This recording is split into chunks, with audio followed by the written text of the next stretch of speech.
네, 잘 쉬셨습니까? 이제 2교시 수업을 시작하도록 하겠습니다.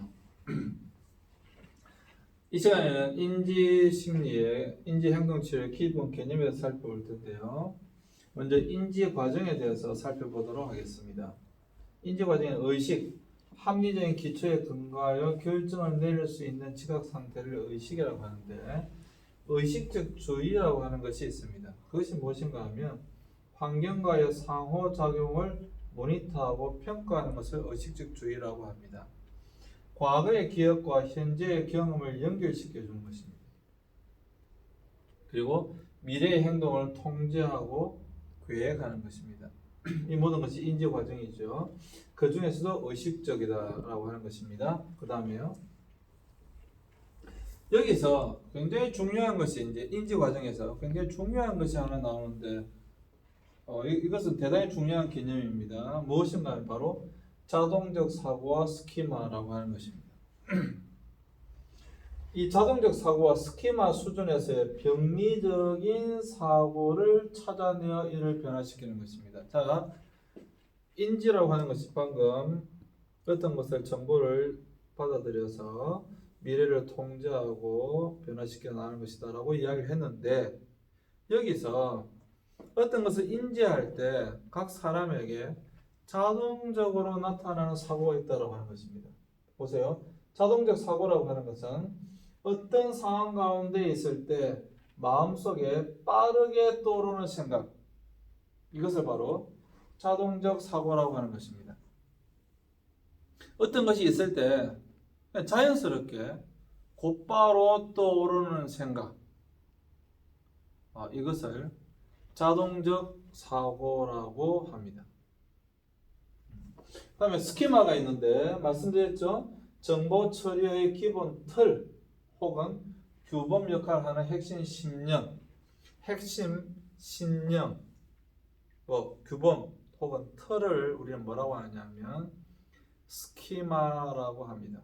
이 두 가지는 굉장히 중요한 개념입니다. 꼭 아시고 계셔야 됩니다. 환경으로부터 온 정보를 분류하여 걸러내고 보호화하며 의미를 부여하는 중요한 기능을 담당하는 것을 이야기합니다. 그거 바로 자동적 사고와 스키마입니다.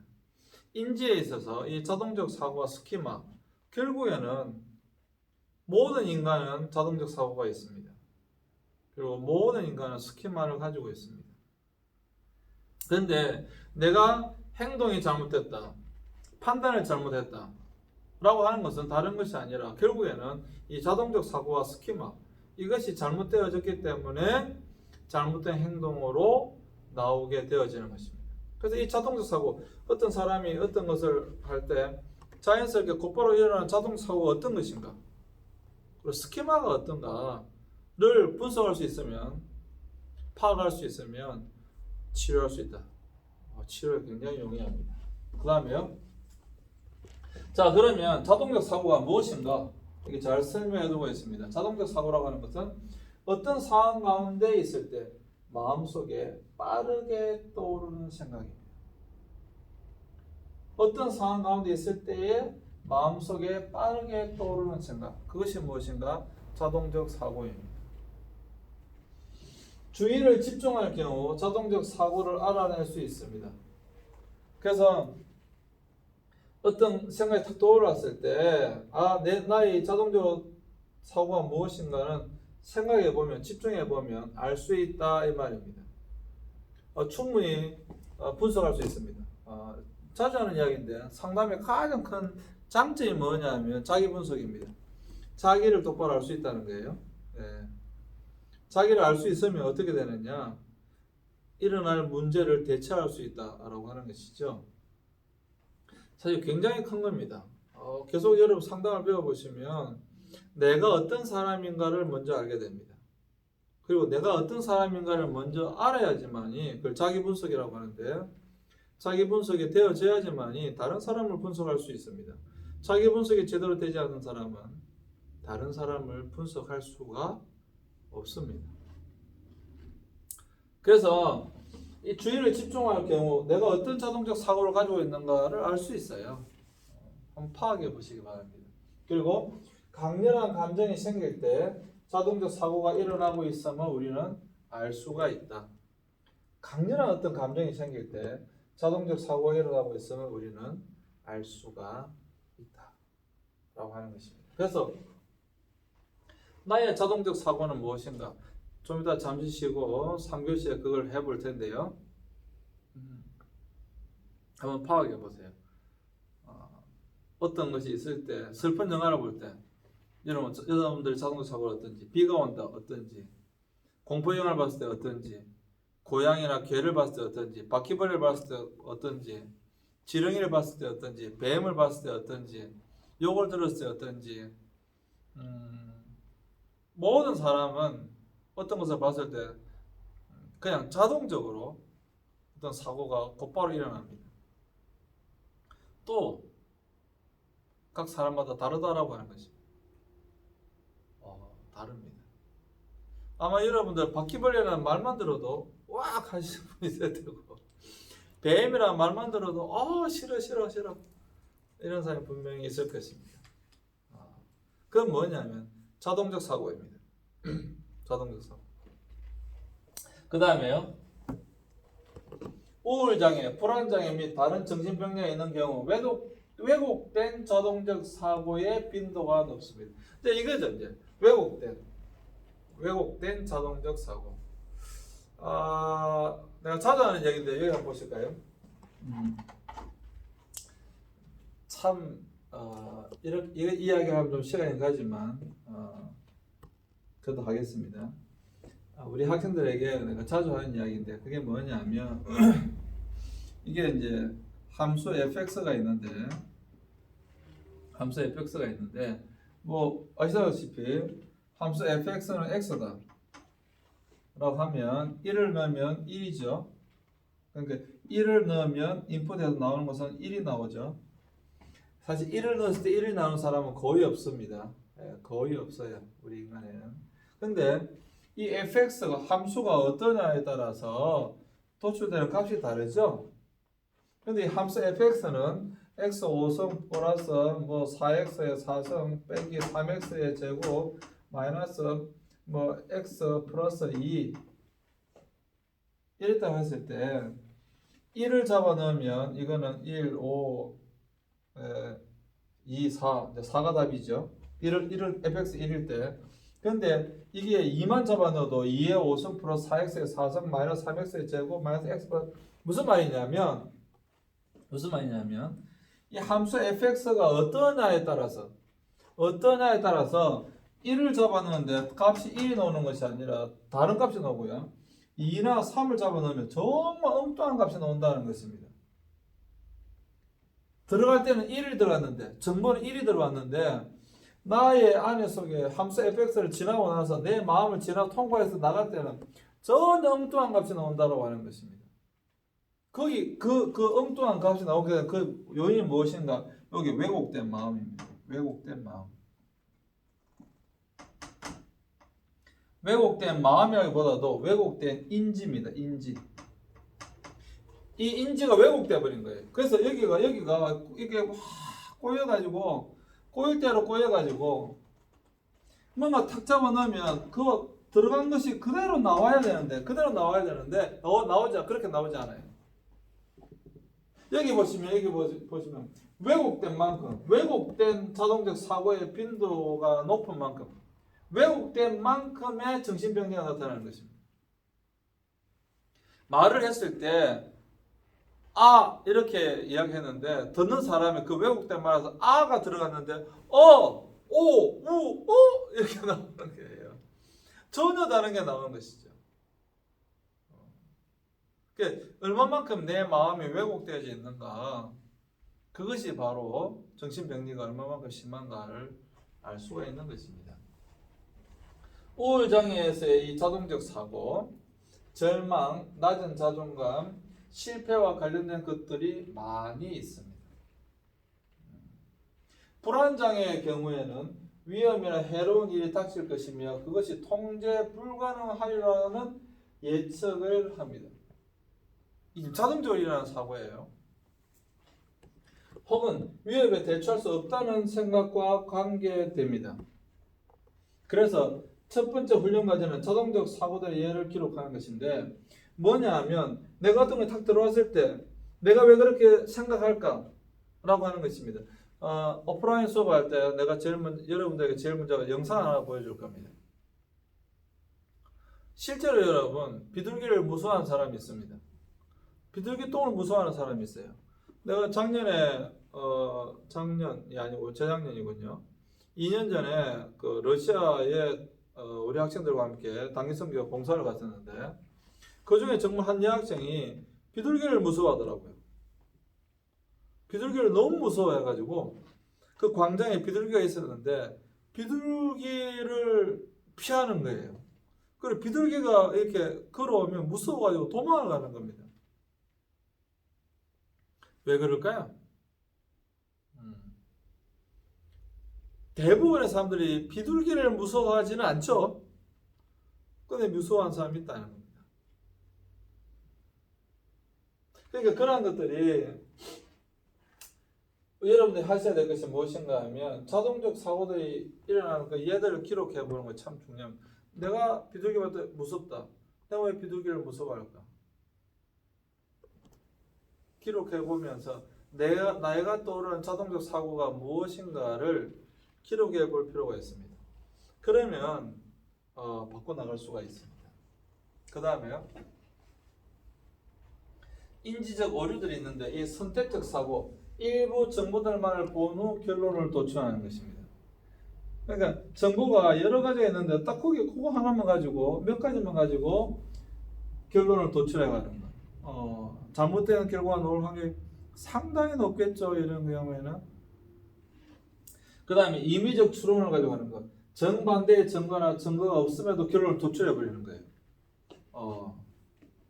전혀 근거가 없어. 별 근거가 없는데도 자기 나름대로 그냥 그런 결론을 도출해내는 거. 생각보다 많습니다.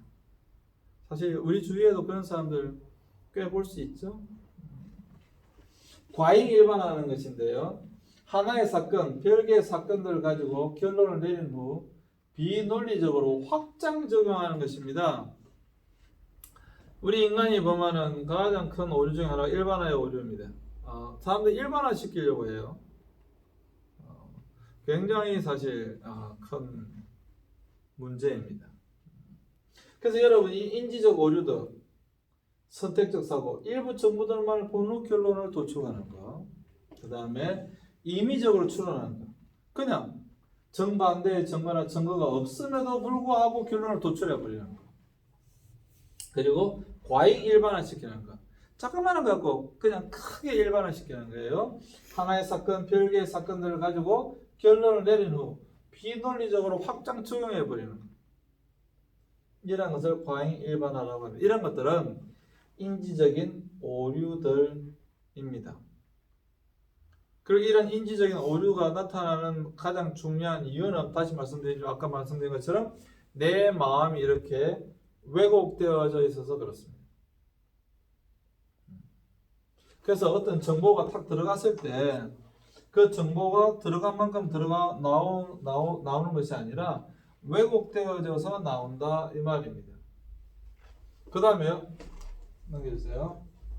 그 다음 과장과 축소시킵니다. 속성, 사건 또는 느낌의 의미가 과장되거나 축소되는 것. 이것도 굉장히 중요합니다. 그 다음에 개인화시키는 것. 전혀 근거 없는 경우에도 외적 사건과 자신을 연관시키는 거예요. 스스로 부정적인 사건에 대해 과도한 책임이나 비난을 감수하는 것입니다. 그것도 올바른 거 아닙니다. 절대적인 것, 흑백논리적 사고입니다. 판단이 두 개의 범주 중에 하나, 나쁘거나 좋거나, 성공하거나 실패하거나. 이 흑백논리라고 하죠. 사고가 극단을 가는 겁니다. 이거 아니면 이거예요. 중간은 없어요. 중도는 없어요. 이거 아니면 이거예요. 사실 지금 정치가 그렇죠. 완전히 보수냐 진보냐 극단을 달리고 있는데 중도도 있잖아요. 사실 중도가 더 많아야 되죠. 극과 극이 많은 건 별로 좋은 거 아니에요. 중도가 훨씬 많아야 돼요. 그런데 극단을 가는 겁니다. 이거 아니면 이거야. 이렇게 되는 거죠. 그런 일이 있습니다. 자, 그 다음에요. 그다음 스키마입니다. 자, 이거만 맞을 테니까 잘 보세요. 스키마입니다. 자동적 사고의 기초가 되는 정보 처리의 기본적인 틀 혹은 규칙들, 규범들을 스키마라고 했습니다. 이거는 굉장히 중요한 것입니다. 굉장히 중요한 것입니다. 근데 이 스키마가 아동기 초기에 형성되기 시작하는 원리들입니다. 그래서 여기 굉장히 중요한데 부모의 가르침과 모델링, 공식적, 비공식적 교육 활동, 그리고 또래 경험, 외상, 성공 등을 포함한 다양한 삶의 경험들의 영향을 받는 것이 바로 스키마입니다. 그 아이가 어떤 정보를 처리하는 그 기본 틀을 어떻게 형성하느냐, 가장 중요한 것 첫 번째가 바로 부모의 가르침입니다. 그리고 부모를 닮고자 하는 모델링입니다. 대부분 처음에는 부모를 닮고자 하기 때문에 부모가 모델이기 때문에 모델링 작업을 통해서 스키마가 형성됩니다. 그리고 자라나면서 교육 활동을 통해서 당연히 그 사람의 스키마가 형성됩니다. 그리고 또래 경험을 통해서 친구들과의 관계 속에서 외상, 어떤 외부적인 어떤 상처들, 문제들을 통해서 또 성공들을 통해서 이러한 모든 삶의 경험들에 의해서 스키마가 형성됩니다. 그렇기 때문에 각 사람의 스키마는 다를 수밖에 없습니다. 스키마 같을 수가 없겠죠. 지금까지 살아온 경험이 다르기 때문에 스키마는 다를 수밖에 없습니다. 인간 행동은 유전 플러스 환경입니다. 유전적으로도 이미 다 다르기 때문에 행동이 다를 수밖에 없고요. 그 다음에 자라온 환경이 다르기 때문에 행동이 다를 수밖에 없습니다. 자, 여기서 인간 행동이 유전 플러스 환경이라고 했을 때에 굉장히 중요한 것이 바로 스키마. 지금까지 경험되어졌던, 환경에서 경험되어졌던 그러한 것들이 각 사람의 행동을 낳게 된다라고 하는 것입니다.